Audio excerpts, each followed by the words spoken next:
नमस्कार दोस्तों, आपका मेरे चैनल भक्ति की शक्ति में स्वागत है। आज मैं आपको सावन मास की कथा सुनाने वाली हूँ।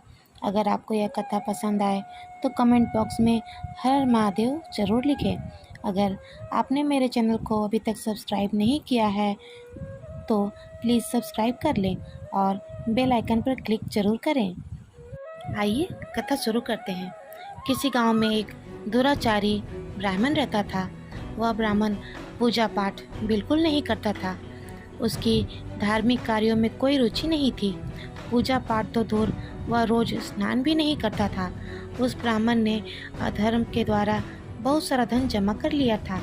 एक दिन वह ब्राह्मण तालाब में स्नान कर रहा था। तभी वहाँ एक वेश्या आई।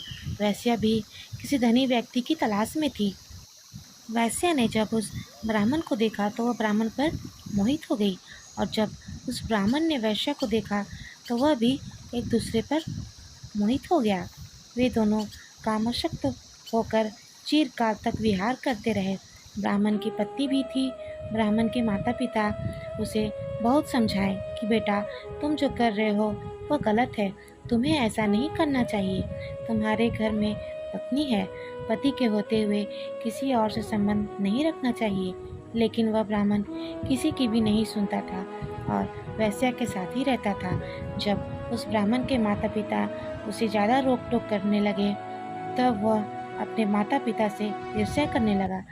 ईर्ष्या के कारण एक दिन रात को उस ब्राह्मण ने अपने माता पिता को मारने का विचार किया और उसी रात अपने माता पिता को मार दिया तथा अपनी पत्नी को भी मार दिया और घर का सारा धन लेकर उस वेश्या को दे दिया।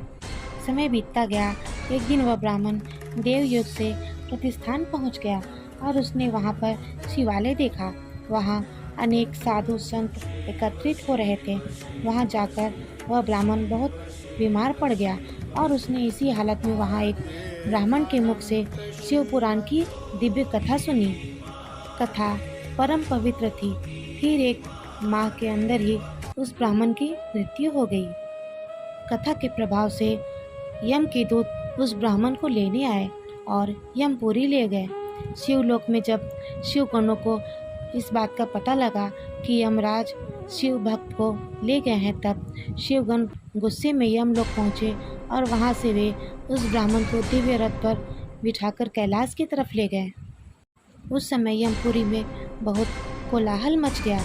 जब यमराज ने यह सुना तो यमराज वहां आए और यमराज ने शिवगणों की पूजा की।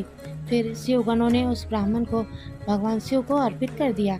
इस तरह भगवान शिव की कथा सुनने के कारण उस ब्राह्मण को भगवान शिव की शरण मिली। इसी तरह इस कथा को जो कोई भी सुनता है या पढ़ता है तो उसके समस्त दुख दूर हो जाते हैं और वह हमेशा के लिए भगवान के चरणों में पहुंच जाता है। जय भोलेनाथ।